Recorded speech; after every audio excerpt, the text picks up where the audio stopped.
Hello hello, aujourd'hui on se retrouve pour un petit tutoriel pour voir comment est-ce qu'on joint deux fils pendant qu'on tricote son ouvrage.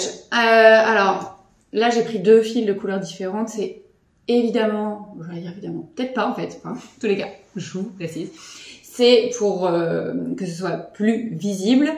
Là il s'agit pas de changer de couleur pour un jacquard ou des choses comme ça. C'est vraiment changer de pelote. Vous arrivez au bout de votre pelote en cours d'ouvrage. Il faut introduire la deuxième. Voici une méthode pour le faire. C'est parti.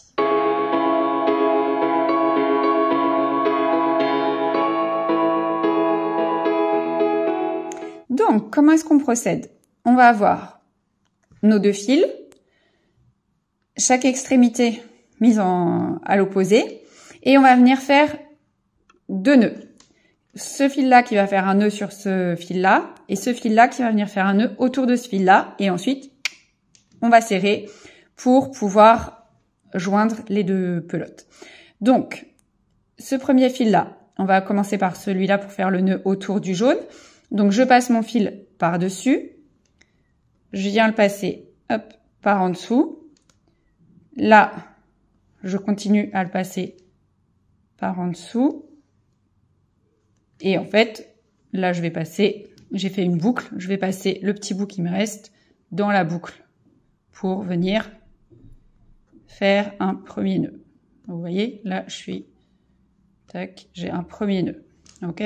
Alors, en vrai, là, j'ai laissé beaucoup de fils. On n'est pas obligé de laisser beaucoup de fils, hein, parce qu'après, c'est les parties qu'on va couper. Donc là, je serre autour, tac. Ensuite, c'est mon fil jaune qui va venir faire un nœud autour de mon fil vert. Je viens passer mon fil par-dessus, le fil jaune. Attendez, hop, par-dessus, par en dessous. Je continue par en dessous. J'ai fait ma boucle. Et mon petit bout, je viens le passer dans ma boucle.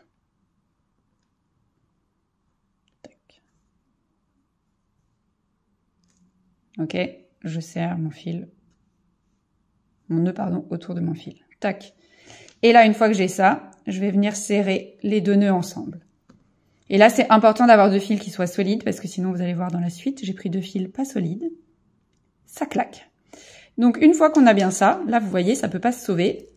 Et donc, il n'y aura plus qu'à couper à ras les deux petits bouts ici de fil jaune et de fil vert qui dépasse pour avoir notre nœud.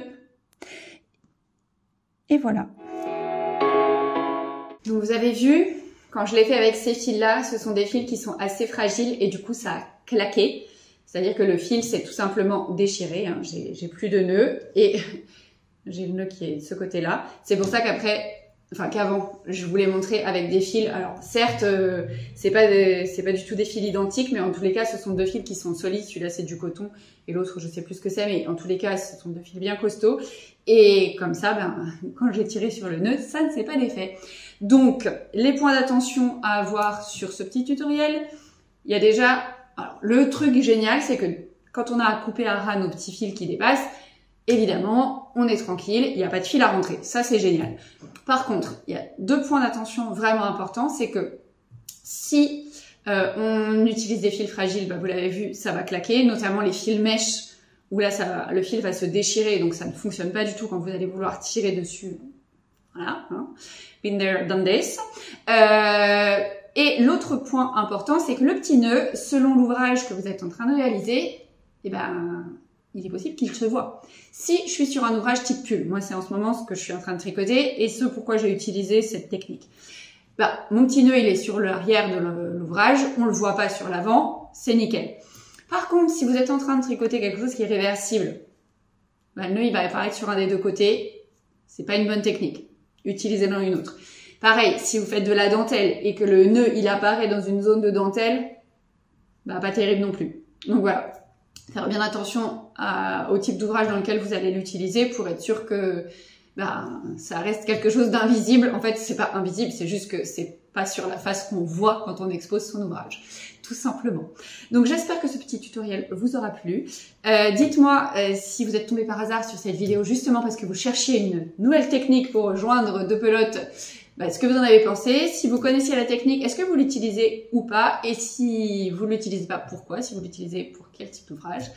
Et moi je vous dis à très vite pour la suite. On se retrouve la semaine prochaine.